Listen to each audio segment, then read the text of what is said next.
Maybe they're at the end.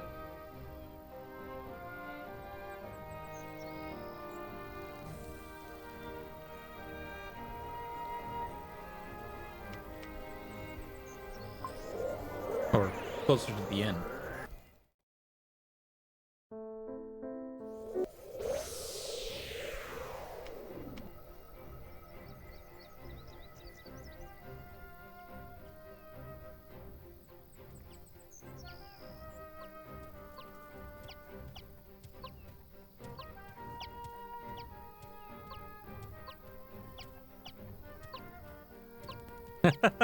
Okay, that's it.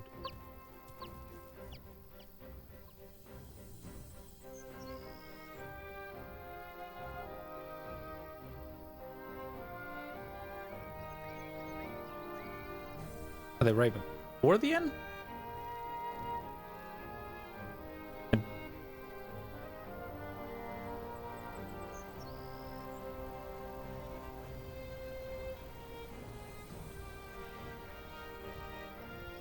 Maybe I should have just kept walking.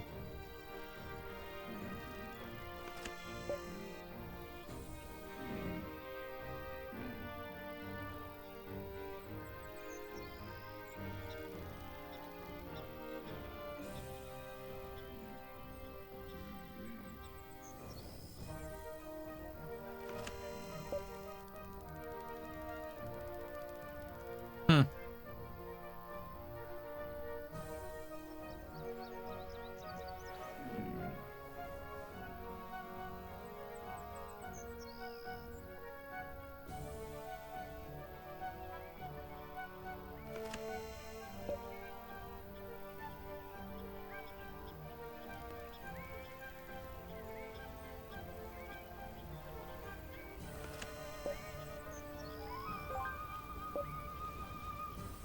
Hmm. Oh, I have an idea.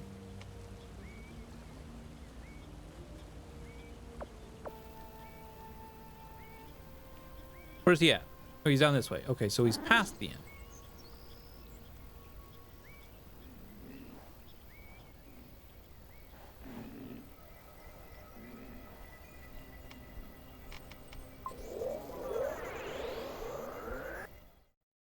Which means the other guy that we could fight is that way as well.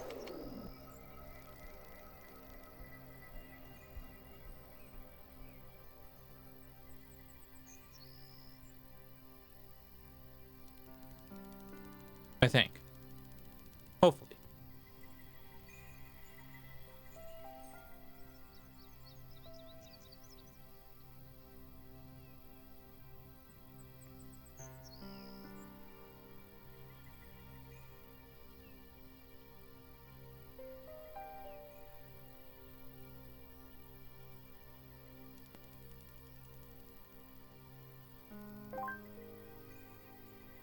I did it, Gramps. You opened 100 chests? Is that you? Do you feel wiser now that you know their secrets? Now. Do you feel wiser now that you've discovered their secrets? Not really, but I'm certainly richer. And yet you still want to know what's inside the chest I opened. Kind of, yes. Then you are not richer at all, friend. You may have emptied their chests, but those chests have also emptied you. Huh? What? I fulfilled my part of the bargain. Will you tell me what was inside the chest or not? A letter. What did you say? It says that someone needs help. Someone needs help, and what else? Nothing more. The rain has soaked the rest of the letter, or maybe those were tears. I don't know. Take the letter if you don't believe me. See for yourself.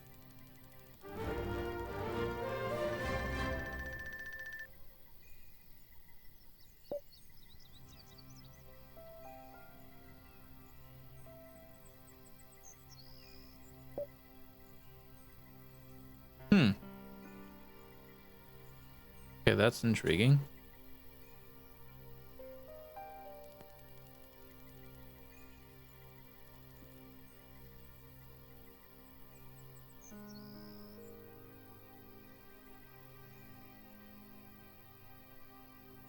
There was also supposed to be a like a guy we would fight.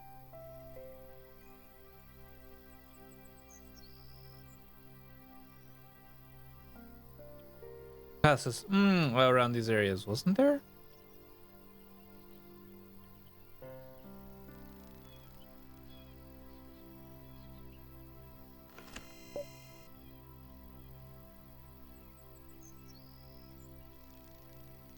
Wasn't there?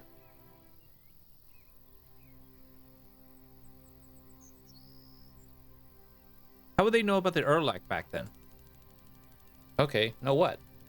That it could be that it could predict the future. How could they? How could they know that Urlak was right in its predictions? Because I can't imagine people coping well with an Unrare killing their offspring, then getting away without any explanation. Good observation. Maybe they didn't believe the Urlak could see the future. Maybe that is the reason they went extinct. People used to hunt them. Or maybe they wanted a trophy. The Horn of Urlak is supposed to have very potent magical powers. Word has it, it can perform miracles. But as with many beliefs, they were unfounded. Do you think that old man lied to us? He has no dead son and just wants a trophy?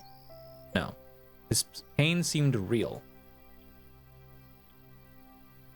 Huh.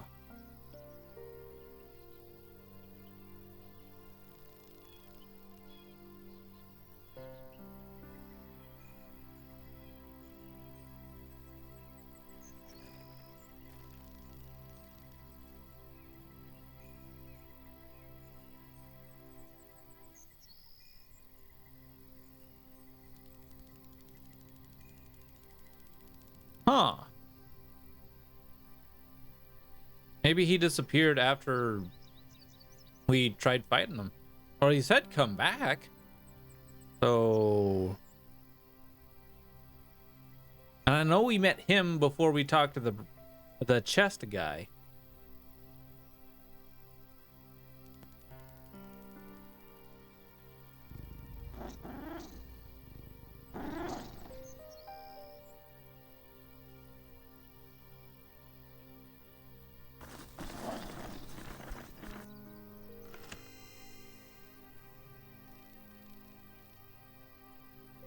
Oh.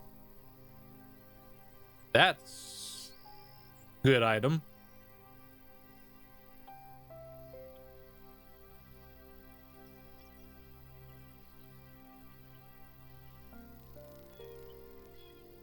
I think I'm missing some.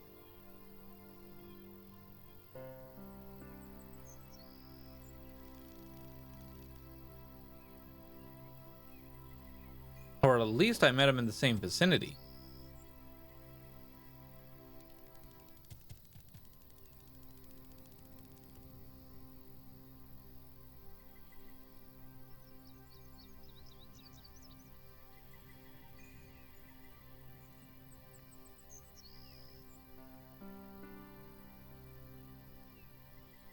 Hmm.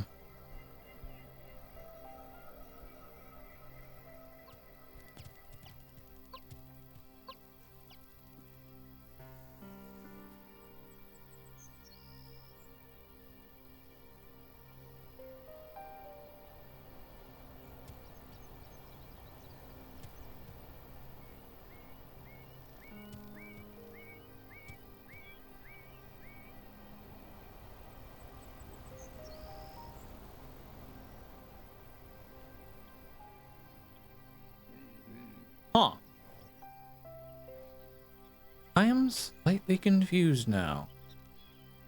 Or maybe it was actually like right in this area. Gone.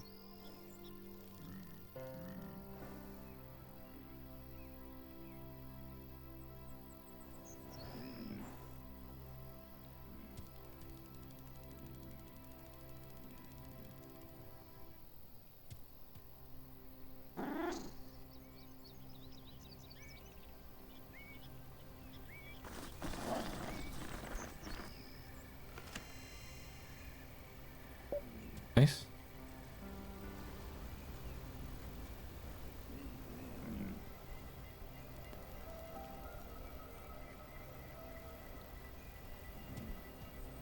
Keep riding.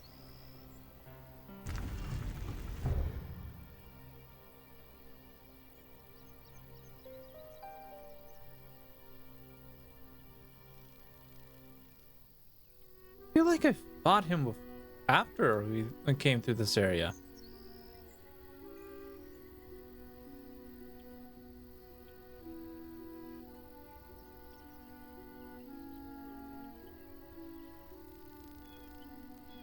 Huh.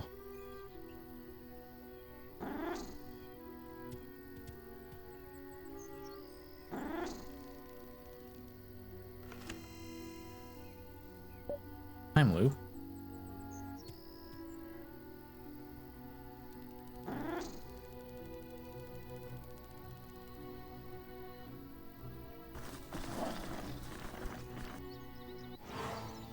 This kind of feels like deja vu.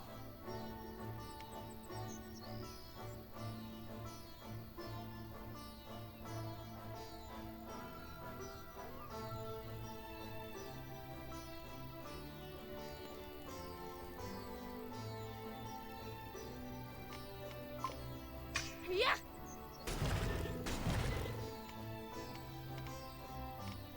Oh, we don't have any water, so we'll just lightning bolt.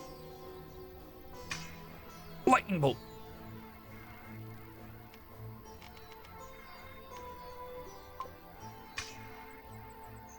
Take this!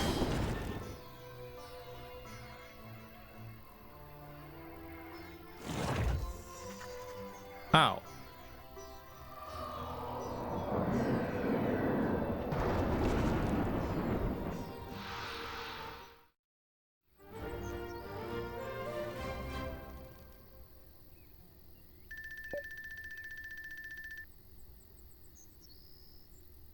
Ooh, that seems nice.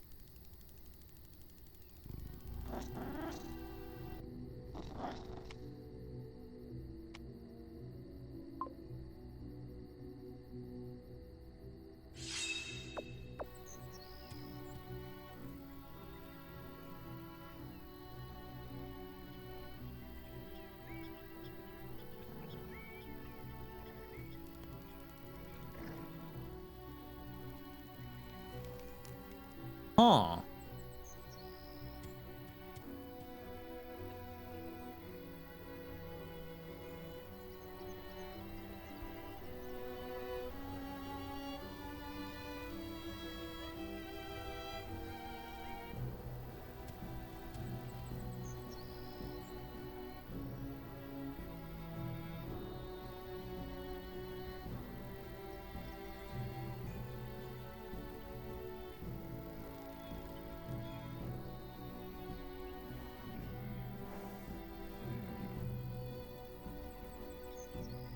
I am a bit confused.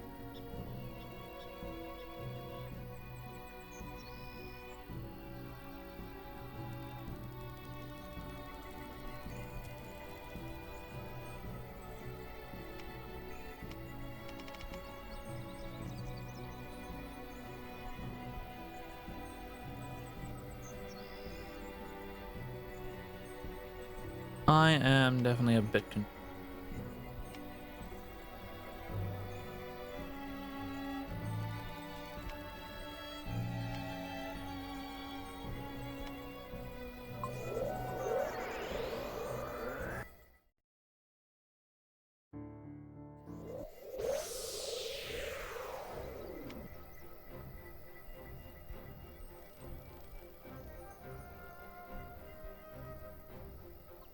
Huh. Well, whether or not.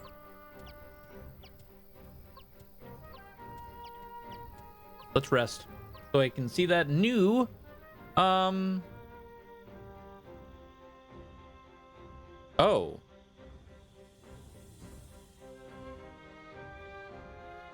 What's through the chest? Keep touching it. I do? How about that?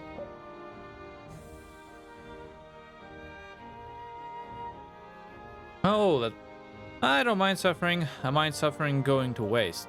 Now, where did I hear that? You're asking me? Sounds like some kind of famous quote from a historical figure. Does it ring a bell to you? It doesn't. Maybe you read it in one of your adventure novels. If it was the case, I would have remembered it. Every morning, this saying is the first thing that pops into my head. Morning, you say? It would be reasonable to think that you you dreamed it. Can't say. It's been a while since I last remembered one of my dreams. I don't mind suffering going to waste. Sounds like the half-empty glass version of No Pain, No Gain. Oh, please, not that one. Mom bashed our heads so many times with that one. I skipped a heartbeat every time I hear it. She's not wrong, though. Pain isn't the only path to progress. Which other paths are there? Joy, for starters. If you say so, Saint Hostia. I'll have you know that I'm very embodiment of a pragmatist. Soldier trick. Okay, these are new. I didn't know I could. Okay, I gotta say, I've had several bodyguards in my travels, but it's the first time I felt so safe. Because you're with your big bro. Don't get ahead of yourself. That matter hasn't been settled yet. Uh-huh. No, I feel safe with you because you're constantly on edge. Edge? You're constantly watching our surroundings. I don't think you ever let your guard down. Oh? I know why you think that. It's the creepy old naked guy technique. So, what? Creepy old... I just don't. The combat technique, Celine. Every time you look at anything, a brush, a rock, a tree, an animal, you ask yourself, is there a creepy old naked guy lurking behind it? Is he going to jump out? What if he runs cursing, swearing, throwing handfuls of mud? What? Okay, gotta be ready for that. I've got to be ready for anything. So, there, that's the secret. But wouldn't it work just as well if it was, I don't know, the bloodthirsty monster technique? Oh, I tried the bloodthirsty monster technique. It's just not the same. Only creepy old naked guys put me really on edge. Huh. A combat technique, you say? What kind of soldier would come up with that? The bored kind. The footsteps on the city floor. It's a strange feeling walking up to the streets and hearing people going on with their lives, talking, laughing as if everything was normal. The world is on the verge of destruction and still they go about their lives as if it was no big deal. Are you resenting them for it? Why would I? I'd live their life if I could. It's just that I keep wandering. About what? If it's not too late already. I don't think these people are oblivious to what's coming. They know about the war, about the corrosion. Maybe they have already come to terms with the fact that either will take them. That maybe it's already too late.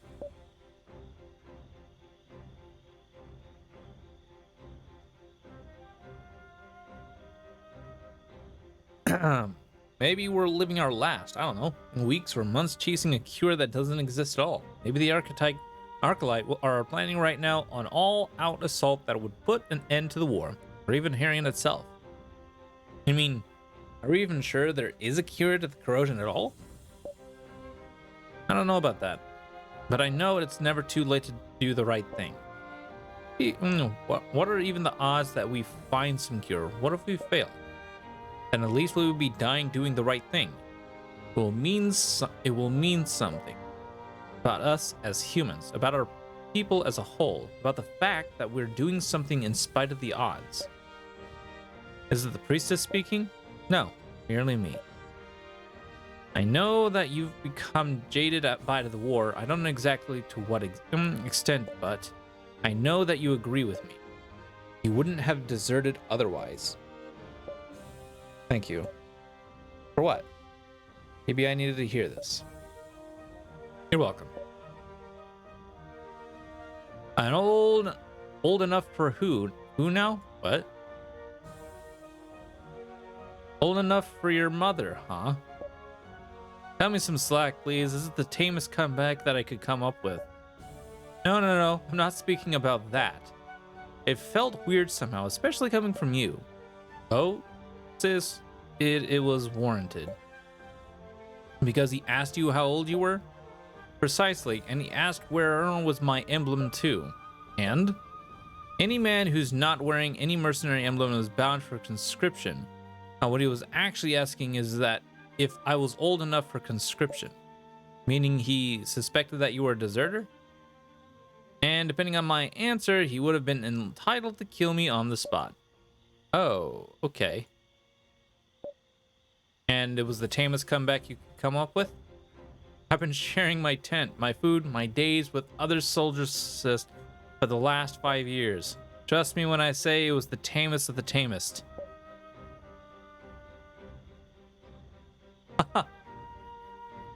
Oh.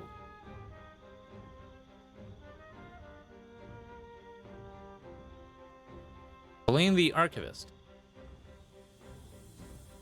So, how did you get the Sanctorium to cut you loose?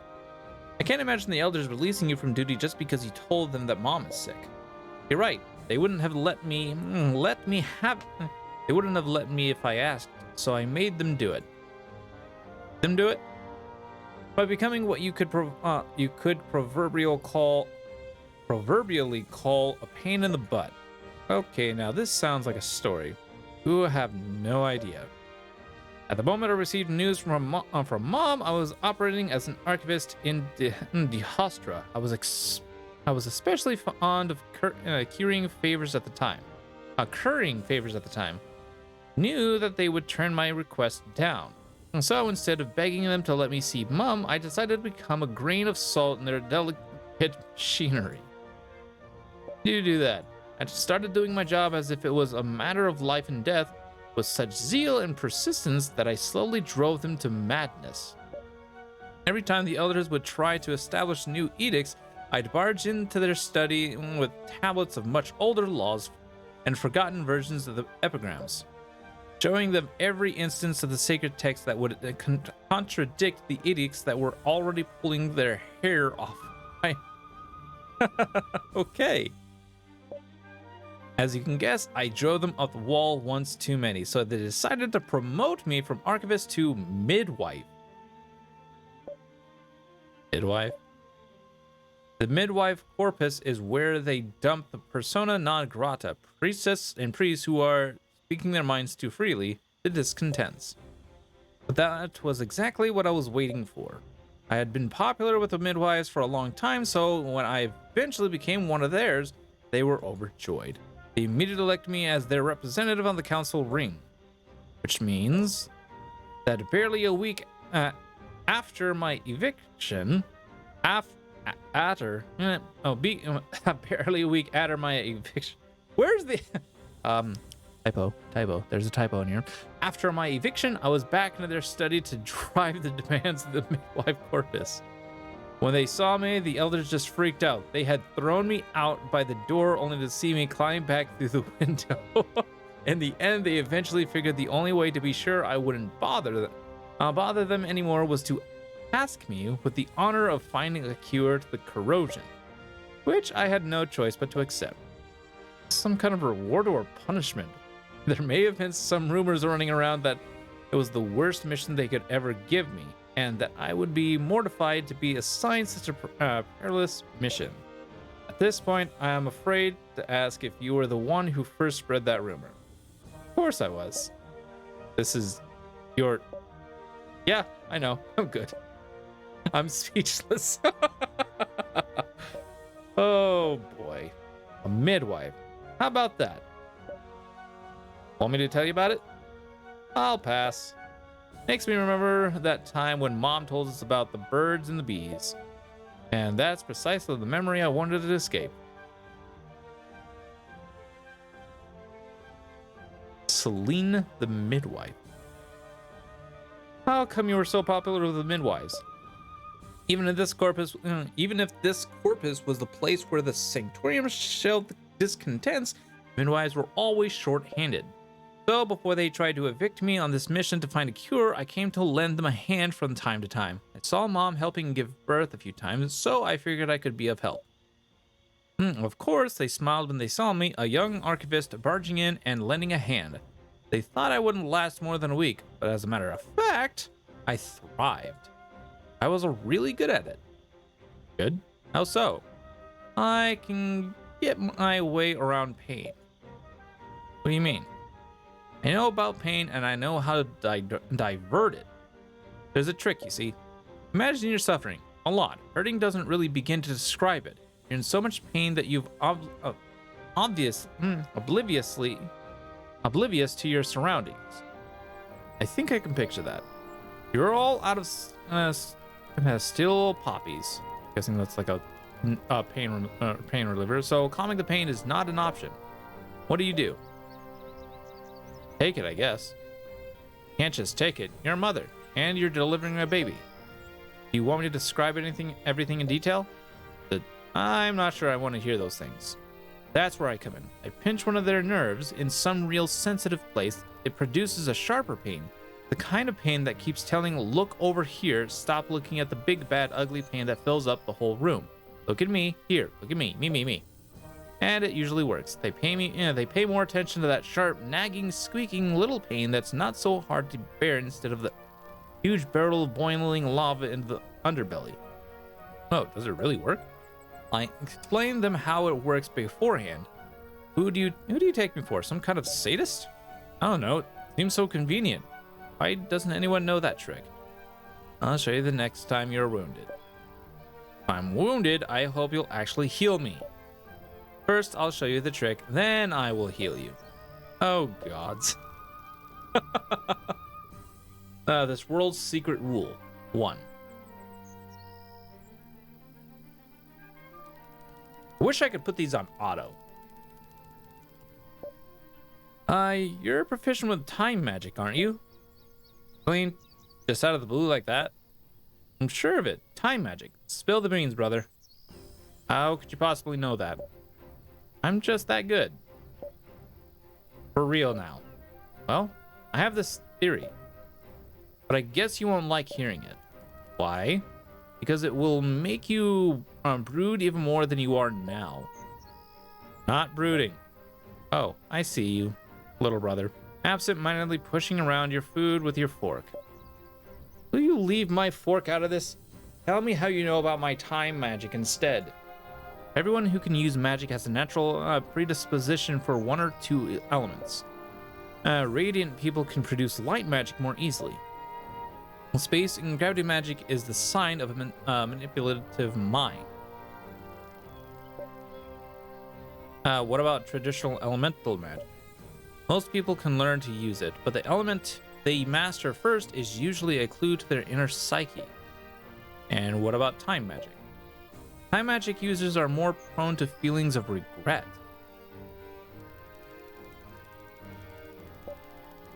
They subconsciously yearn to know where different paths would have taken them in their lives. For creator's sake, Slade. Told you you wouldn't like it. What about you? Me? I'm naturally gifted in nearly every element, but of course that's quite normal for a genius. Well, are you listening to yourself? So why aren't you using magic more? I'd rather take an active role. I'm supposed to shield you from danger, not become an easy target myself. Telling me I'm dead weight? Something tells me I'd regret doing that. Serious talk now. Time magic users are quite rare. We should take advantage of your gift. If you're okay with it, I could teach you a few tricks to invoke magic faster. Why not? Burned silver moss. Whoa, what does that smell? Burned silver moss. You'll get used to it. Used to it? Does that mean you're going to make a habit of carrying those herbs around? Good for you too. It helps you focus and replenish your magical energy. Old texts even say that it restores your connection to the gods. So it's gonna be every night then. Stop complaining. The silver moss will strengthen your magic. You'll see. I've never seen any priest or mage use that method before. Can you quaff crystal powder like the others do? I will not consume crystals. They are the home of the gods. Why not? Everyone does it. I've even seen sanctorium supplicants use that method. Well, everyone is wrong. Yeah, right. Yeah, right.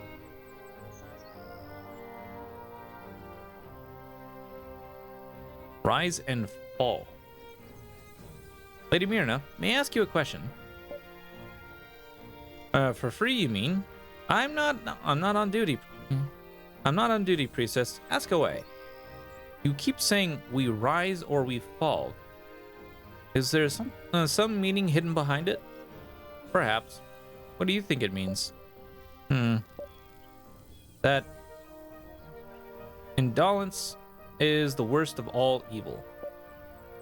That the moment we cease to chase our goal, the day we cease to aspire to new heights with every fiber of our being, is the moment of our end. Is that what you think? What do people who don't have goals or heights to aspire to? They fall, but it shouldn't happen anyways. And goals are not that hard to come by. You have to be blind and deaf to yourself and the state of the world not to find one. Truly, you honor your master's hopes, priestess. I expect no less from you. You have now my answer, but what is yours? My views would reflect my eyes, and I have already witnessed too many people falling. What do you mean by that? It means that there are two kinds of people in this world: those who succeed and transcend their limits, and the rest, us, mere mortals, the people, the losers. I wouldn't have phrased it that way. I don't believe that people are condemned to failure at every point of their existence. But you're a soul reacher, aren't you? Isn't helping people to rise your vocation? My work is not easy, I admit. You can listen to people talk about their struggles, advise them, try to nudge them in the right direction, but ultimately, you end up being a mere signpost on their path, a momentary respite at best. They come to you with their problems, pit you against a lifetime of ghosts and fears, and expect you to triumph in the span of a few minutes of talk on the cold pavement. And they'd rather point you as the champion of the struggles rather than rise up to the challenges themselves. Maybe you shouldn't have become a soul searcher. That's a cold thing to say, Darian. I didn't mean it to be harsh. But yet, I stand by this. Everything is better than false hopes. Maybe you shouldn't have become a soldier, young man, if you see hope as nothing but empty promises. Yes, maybe I shouldn't have. But what can I say? It's not as if I had much choice in the matter.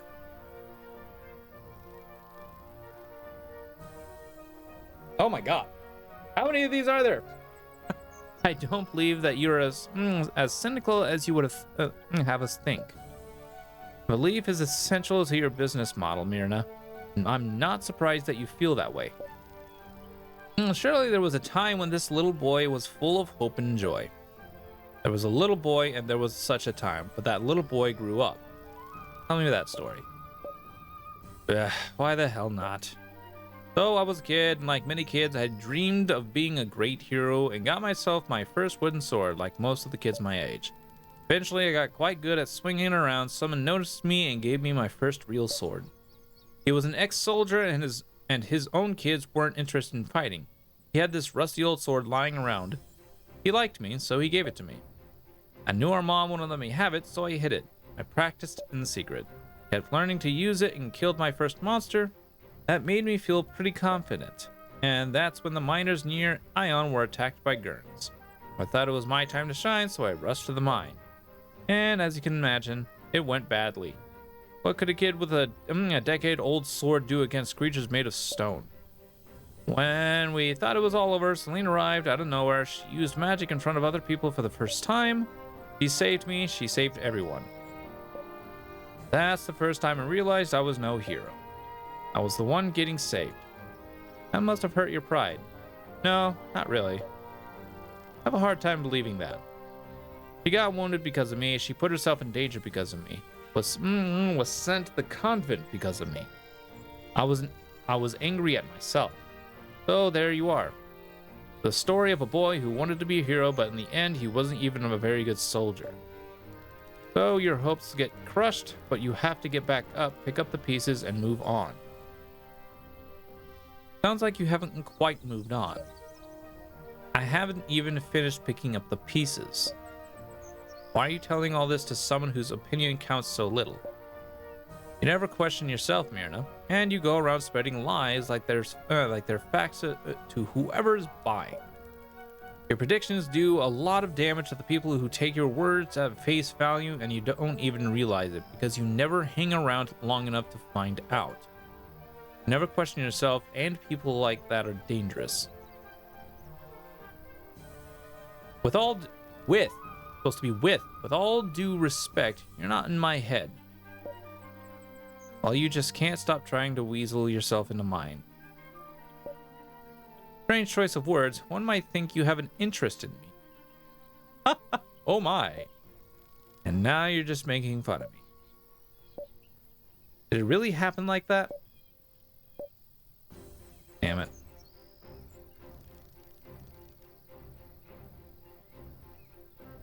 And that's it. Sleep.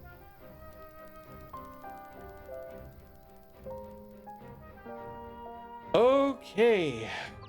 Rise and fall. Your team receives a food bonus. Rudimentary food.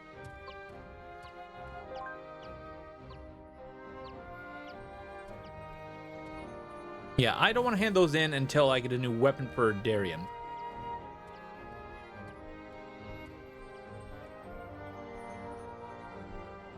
So, what's gonna happen is we're gonna go ahead and save. Then you'll pick this up tomorrow, chat. Thank you guys for coming out to the stream. Hope you got yourselves fantastic.